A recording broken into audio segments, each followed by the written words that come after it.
Shalom, damai sejahtera bagi kita semua. Sebelum kita mengawali aktivitas satu hari ini, marilah kita mendengarkan renungan pagi. Tapi sebelum itu, mari kita bersatu dalam doa. Terima kasih Tuhan Yesus untuk penyertaan-Mu kepada kami sampai saat ini. Bapa yang baik, sebentar kami akan mendengarkan firman-Mu.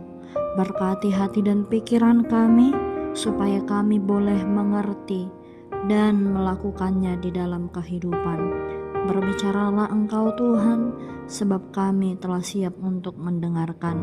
Di dalam nama anak-Mu Tuhan Yesus Kristus kami berdoa dan mengucap syukur. Amin. Firman Tuhan pada pagi hari ini tertulis di dalam 2 Korintus pasal 9 ayat 7. Hendaklah masing-masing memberikan menurut kerelaan hatinya, jangan dengan sedih hati atau karena paksaan, sebab Allah mengasihi orang yang memberi dengan sukacita. Demikian firman Tuhan. Saudara-saudara yang terkasih di dalam nama Tuhan Yesus Kristus, ada sebuah pepatah yang mengatakan, nilai sebuah pemberian bukan ditentukan oleh besarnya, tetapi oleh ketulusan hati yang memberi. Di dalam kehidupan ini, kita sering mengukur pemberian seseorang hanya dari jumlahnya. Namun Tuhan melihat sesuatu yang berbeda. Tuhan melihat sesuatu yang lebih dalam, yaitu dari hatinya. 2 orang bisa memberikan jumlah yang sama, tetapi motivasi mereka bisa berbeda. Yang satu memberi karena keterpaksaan, sedangkan yang lain memberi karena rasa syukurnya kepada Tuhan. Bapak Ibu, di mata Tuhan, hati yang penuh sukacita jauh lebih berharga daripada jumlah yang besar, tetapi diberikan dengan keterpaksaan. Demikianlah yang terjadi dalam firman hari ini.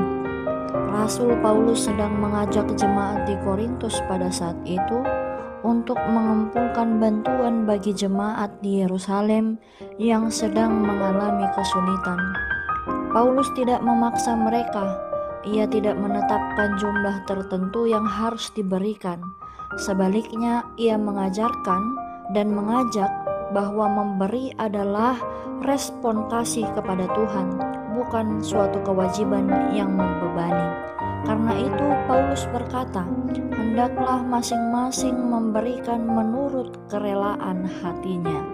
Artinya, memberi bukan karena ikut-ikutan, memberi bukan supaya dipuji, memberi bukan karena tekanan, tetapi memberi karena kita sadar bahwa semua yang kita miliki saat ini berasal dari Tuhan.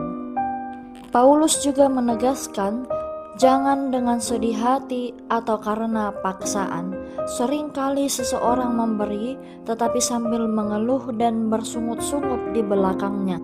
Ada yang memberi karena terpaksa dan tidak enak kepada orang lain dan lain sebagainya. Sikap seperti inilah yang menunjukkan bahwa hati belum benar-benar siap dan rela untuk memberikan. Oleh sebab itulah hari ini Paulus mengajak kita semua untuk mau memberi dengan sukacita. Karena bukan tentang seberapa besar kecilnya pemberian yang Tuhan lihat, tetapi tentang seberapa besar kasih di dalam hati kita untuk memberi.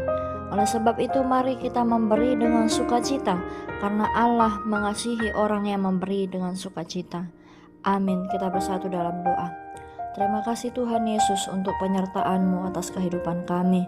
Terima kasih untuk firman-Mu yang menyapa pada pagi hari ini. Ajari kami Tuhan untuk mau memberi dengan sukacita dan kerelaan hati kami. Bapa yang baik, Engkaulah yang memberkati seluruh aktivitas kami satu hari ini. Kami serahkan hanya ke dalam tangan pengasihan-Mu. Engkaulah yang menjagai dan melindungi kami. Ini doa kami Tuhan, kami manusia yang tidak luput dari dosa. Ampuni itu agar kami layak di hadapan-Mu. Terpuji nama-Mu sekarang sampai selama-lamanya. Amin.